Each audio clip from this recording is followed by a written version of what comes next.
জীবনে কখনো দেখেছো বাবা মাকে কষ্ট দিয়ে কেউ ভালো থেকেছে? অনেক ছেলে মেয়েই আছে বাবা মাকে কষ্ট দিয়ে খুব ভালো থাকে, কিন্তু পরবর্তীকালে বুঝতে পারে এটা ঠিক হয়নি। মানুষ যতই প্রেম করুক ভালোবাসুক, এটা আমার নীতিবোধে সবসময় একটা জিনিস কাজ করতো যে বাবা মার অমতে কখনো বিয়ে করব না। লাভ ম্যারেজ অনেকেরই হয়, আমারও তাই, সবারই ম্যাক্সিমাম তাই। কিন্তু ছোট থেকে আমার মাথায় একটাই নীতি ছিল যে কোনো পক্ষ থেকে যদি বাবা মা না বলে বিয়ে করব না, করব না বিয়ে। যদি হ্যাঁ বলে তবে হবে, নালে হবে না। যতদিন তারা আশীর্বাদ করবে নিজের থেকে মন থেকে তবেই হবে, নালে হবে না। কেন জানি না, আমার এটা ছোট থেকে আমার মনের মধ্যে থাকতো যে বাবা মাকে কষ্ট দিয়ে কোনো কিছু করলে, বিশেষ করে বিয়ে সংক্রান্ত অনেক কিছু দেখতাম ছোটোবেলায়। তো বাবা মার অমতে যারা বিয়ে করেছে আমি দেখেছি অনেক তাদের অশান্তি, অপমান, এগুলো আমার ঠিক ভালো লাগতো না, ভয় করতো। তো সেক্ষেত্রে আমি আমার মেয়েকেও এটাই শিক্ষা দিই যে বাবা মার অমতে গিয়ে বিয়ে করলে বা কোনো কাজ করলে সন্তানরা সুখী হয় না। আজকে যার কথা বলবো, তা বলে এই নয় যে আমি বলছি পালিয়ে বিয়ে খারাপ, না, কখনোই নয়। অনেক বাবা মা আছে খুব ঢ্যাঁটা, সব কিছু ঠিক দেখেও বলে না, দেবো না দেবো না। তাহলে ঠিক আছে, বাট বাবা মায়েদেরও তো একটা এক্সপেকটেশান থাকে, ছেলেমেয়েরা বড় হয়ে পড়াশোনা শিখবে, বাবা মার জন্য কিছু করবে। সেই সমস্ত কিছু না করেই যারা ছোট থেকেই পেকে যায়, পড়াশোনায় মন নেই, কিছু নেই, কিছু জীবনে লক্ষ্য নেই, শুধু তুঝে দেখা তো ইয়ে জানা সনম, নাচবো আর আবেগের দুনিয়ায় ভাসবো, কল্পনা করবো। দেখুন, প্রেমের বয়স তো থাকবেই, প্রেম করতেই হবে, নাহলে তো সে অস্বাভাবিক, পাগল, তাই না, মেন্টাল। যে বয়সে যেটা সে বয়সে সেটা, কিন্তু নিজের কেরিয়ার পড়াশোনা বাদ দিয়ে, বাবা মার কথা না ভেবে, ফ্যামিলির সম্মান না ভেবে যারা শুধুমাত্র ছোট্ট বয়সেই পড়াশোনা ত্যাগ করে বিয়ে করে নেয়, পালিয়ে যায়, তাদের নীতিবোধ বা তাদের মধ্যে যে মূল্যবোধ, সেটা একটু কমই থাকে, এটা আমার মনে হয়। আপনাদের মতামতটা অবশ্যই আপনারা জানাবেন। এখনকার দিনে 99.9ই হচ্ছে লাভ ম্যারেজ, আর 0.1 অ্যারেঞ্জ ম্যারেজ হয়। তো সেক্ষেত্রে অনেকেই বাবা মার অমতে বিয়ে করে, দুজনেই স্ট্যাবলিশ, দুজনেই সব কিছু ভালো, তবুও বাবা মা মেনে নিতে চায় না, যেমন জাতপাত, এগুলো ফালতু জিনিস। কিন্তু প্রত্যেক বাবা মা কী চায়, যে ছেলে মেয়ের একটা এমন জায়গায় বিয়ে হোক যে আমার মেয়েটা না খেতে পেয়ে মরবে না, একটা মিনিমাম স্ট্যান্ডার্ড থাকবে, ছেলে খেতে পড়তে দিতে পারবে, মাথার উপর একটা ছাদ থাকবে, ভালো চাকরি হবে, যে যাই হোক ভালো ব্যবসা, মানে খেতে পড়তে পারবে। অভাবে থাকবে, কষ্টে থাকবে, এগুলো বাবা মা দেখতে পারে না। বাবা মা নিজে কষ্টে থাকতে পারে, কিন্তু বাচ্চার কষ্ট দেখতে পারে না। আর এক্ষেত্রে আমি যে মহীয়সী নারীর কথা বলছি, যার ভিডিও আগেও দেখেছেন আমাদের মামন দিদি, যে মহীয়সী নারী, তার 3 বছর আগের একটি ভিডিও আমি স্টাডি করছিলাম, যখন কন্ট্রোভার্সি করতে হবে স্টাডি করতে হবে, তো তো দেখলাম বাবাকে নিয়ে গল্প করতে গিয়ে তিনি ভালোই রেভিনিউ কামিয়েছেন, কিন্তু সেই বাবার জন্য যে কিছু করতে হবে সেটা ছোটো থেকেই ভাবেননি। মানে উনি নিজেই স্বীকার করলেন ভিডিওতে যে 11 থেকে 12-এ ওঠার সময় তিনি তার হাজব্যান্ডের হাত ধরে পালিয়ে গিয়েছিলেন, বিয়ে করেছিলেন। তার জন্য তার বাবা প্রচণ্ড অফেন্ডেড ছিল, একেবারেই সেটা মেনে নেয়নি, কারণ সেই সময় তাদের প্রচণ্ড অভাব ছিল, স্বাভাবিক ব্যাপার। সেটা যে সে দোষ করেছে সেটা সে স্বীকার করেছে, খুব ভালো। কিন্তু ভাবিয়া করিও কাজ, করিয়া ভাবিও না। সুসন্তানরা যা করে আমি তো করতে পারিনি বলছে। তো সুসন্তানদের হাতে যখন টাকা আসে বা তারা যখন আর্ন করতে শুরু করে, তখন তো করে। তো মহীয়সী শ্রদ্ধেয় অহংকারী নারীটিকে আমি জিজ্ঞেস করতে চাই যে আপনার কাছে যখন টাকা পয়সা এলো, তখন আপনি কতটুকু টাকা পয়সা দিয়ে বা বাবা মাকে কনভিন্স করে যে হ্যাঁ তোমরা এরম থাকবে না, আমি এরম আছি, তোমরা এরম থাকতে পারো না, তোমাদেরও ভালো থাকতে হবে, এরম কনভিন্স করে তাদেরকে কতটা সুন্দর জীবন দিতে পেরেছিলেন, একটু বলবেন তো? যখনই কেউ জিজ্ঞাসা করবে তখনই বলবেন বাবা নিতে চায়নি, কোনো বাবাই নিতে চায় না, কিন্তু ছেলেমেয়েরা তাদের দেয়। আমি এসিতে থাকবো আর বাবা থাকবে ঝুপড়ি একটা ছোট ঘরে, হয় না। আজকে আমার ঘরে হয়তো এসি আছে, আমার বাবার কথা আমি বলছি, আমার বাবার নেওয়ার ক্ষমতা থাকলেও নেবে না, কারণ আমার বাবার চেস্টে ইনফেকশন, লাংসের প্রবলেম, তাই নেবে না, এসিতে থাকতে পারে না, সেটা আলাদা কথা। যতই গরম হোক, আমার মায়ের কিন্তু ঠিক আছে, এসি আমার মায়ের পক্ষে অসুবিধা না, তাও ব্যথা বাড়ে এসিতে থাকলে, এসিতে থাকতে পারবে না। কিন্তু আমার বাবার ক্ষেত্রে প্রবলেম, কিন্তু এর বাবা মার ক্ষেত্রে সেরকম কোনো প্রবলেম হয়তো ছিল না, আমি যতটুকু ওর বাড়ি দেখেছি। এবং আরেকটি ভিডিওর লিঙ্কে দেখলাম যে টাইটেল এই মহীয়সী নারী, যে আমার বাপের বাড়ি ভাঙাচোরা বলে সেই জামাই ষষ্ঠীর একটা ভিডিও 2 বছর 3 বছর আগেকার, যে তাই আমি জানি না ভাঙাচোরা বাড়ি থাকবে কেন বস। তো মামুনিদি তোমার বাড়িটা ভাঙাচোরা থাকবে কেন মামুনিদি? তুমি এত টাকা রোজগার করছো, এত সুন্দর সুন্দর জিনিস করেছো ঘরের, তোমার হাজব্যান্ড প্রচুর টাকা রোজগার করে, কনস্ট্রাকশনের কিছু বিজনেস আছে তার, প্রমোটারি।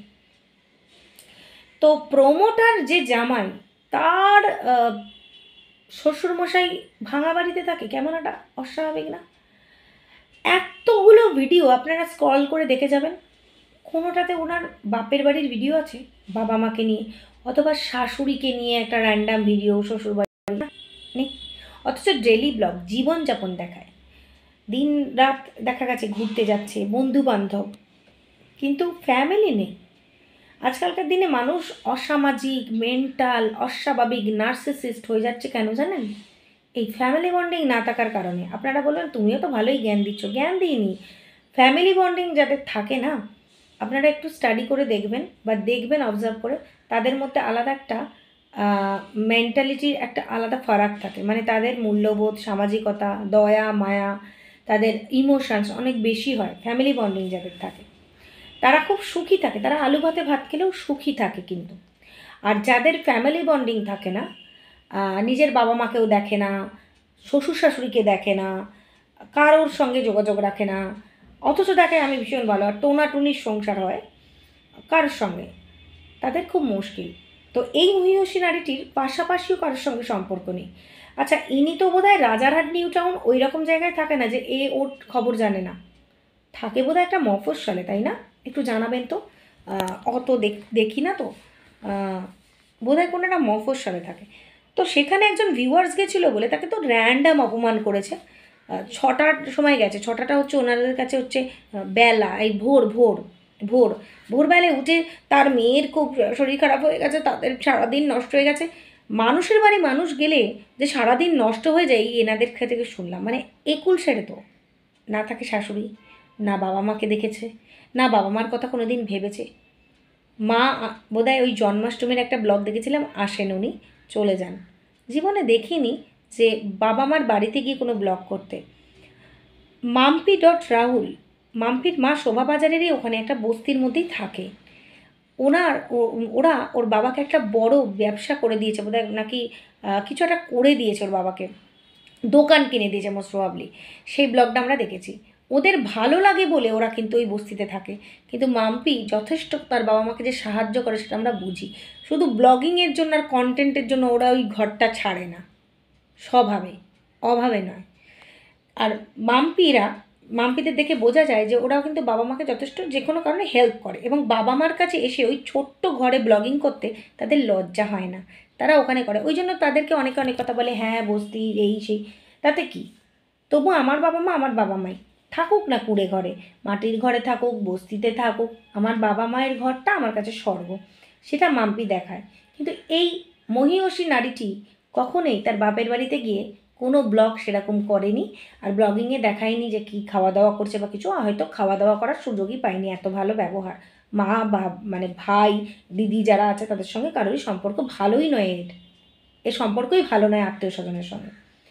ইভেন এই মহীয়সী নারীটির সঙ্গে পাড়ারও লোকের যে বন্ডিং নেই, সেটা তার ব্লগিংয়ে সেদিন ধরা পড়েছে। না হলে কোনো সাবস্ক্রাইবার দেখা করতে গেলে তাকে ভদ্রভাবে বলে যে দেখুন এরপরে এলে আপনারা একটু বলে আসবেন, আর আমি একটা দেখা করার জায়গা বলে দেবো, সেখানে আসবেন, আমি দেখা করব। অত বড় ব্লগার হয়েছো, দান ধ্যান তো কিচ্ছু করো না। দ্বিতীয়ত, যখন কেউ দেখা করতে যাবে তখন তাদেরকে এরকম কথা বলবে? দেখেছো MS ফ্যামিলি বা মৌ এরা যখন দেখা করতে যায় সবাইকে খাওয়ায়, কেউ খেতে পায় না তা না, এটা সম্মান দেওয়া যে এদের জন্য আমি খেতে পাচ্ছি। তো এই মহীয়সী নারীটির সঙ্গে পাড়ার লোকেরও সম্পর্ক ভালো নয় বলে খুব পেছনে ভয়, মানে এত ভয় এনার যে কে দেখা করতে হলো যদি ক্ষতি করে দেয়, মানে এ কী বলতে চাইছে, মানে ভিউয়ার্সদেরকে চোর ডাকাত বানিয়ে দিয়েছে লিটারালি, মানে তারা নাকি টেরোরিস্টের পর্যায়ে বানিয়ে দিয়েছে তাদেরকে। তাদের টাকায় ফুটানি মারতে লজ্জা করে না? ঔদ্ধত্যবাজ অহংকারী মহিলা, লজ্জা করে না? এত বড় বিজনেস থাকতেও তো ওই শাক সেদ্ধ অমুক সেদ্ধ এসব খেয়ে আর বাবা মাকে না দেখে যেমন নিজে উদ্ধত্ত ছিল সেরকমই শিক্ষাটাও দেবে নেক্সট জেনারেশনকে, আর কি করবে। তো যে ভিউয়ার্সদের ভালোবাসাতে তাদের দেখা রেভিনিউতে এত ফুটানি, তারা নাকি ওর খারাপ করতে এসেছিল ওর বাড়িতে, এটা ও বলেছে। যে যদি আমার কিছু খারাপ হয়ে যেত, তার মানে কি, যে ভিউয়ার্সটি এসেছিলেন দেখা করতে 6টার সময় এসে গেছে, মানে কতটা ভালোবাসে, তার জন্য সারাটা দিন তাদের নষ্ট হয়ে গেছে, সারাদিন খেঁচাখেচি হচ্ছে, মানে কতটা ইকুল সেরে, মানে লোকজনকে নিয়ে থাকেই না। একে যদি কেউ পার্সোনালি চেনেন আমাকে কমেন্ট করবেন তো কতগুলো ঠিক বলছে কিনা। ওর মুখ চোখ দেখলে বোঝা যায় ও কাউকে নিয়ে ভালো করে থাকতে পারে না। ওর সামনে কিন্তু খুব কথা বলে কন্টেন্টের জন্য, প্রত্যেকের বাড়িতে যাবে, সুন্দর কথা বলবে, ভিডিও করবে, কিন্তু ওর বাড়িতে কেউ এলে কিন্তু ওর সেখানে থাকতে দেবে না, করতে দেবে না, এরম একটা ব্যাপার আর কি। সবটাই কন্টেন্টের জন্য কিন্তু করলে করবে, ঠিক আছে। আর পাশাপাশি লোকেদের সঙ্গে বন্ডিং নেই বলেই একটা মফস্বলে বলতে পারে যে আজ যদি আমার কিছু হয় কেউ আমাদেরকে বাঁচাতে আসবে না। আমাদের পাড়ার মধ্যে এমন বন্ডিং যে কারোর কিছু হলে ছুটে লোক এমনিই আসে। আমি তো কলকাতায় থাকি, আর ইনারা তো নেই এতে মফস্বলে, একটা কিছু হলেই মানে সবাই জেনে যায়। কতটা পাড়ার লোকেদের সঙ্গে সুন্দর রিলেশন যে বাড়িতে কিছু হলে আপদ বিপদে কেউ ছুটে আসে না। এত স্বার্থপর হলে কে আসবে বাছাধন, তাই না? তো আজকে এইটা মানে এই অবধি রাখলাম। তাহলে এরপরে আর একটা ভিডিও নিয়ে আসবো, ঠিক আছে? আর কোনো অনুশোচনা নেই, এটা নিয়ে এর পরের ভিডিওয়ে আসছি। টাটা।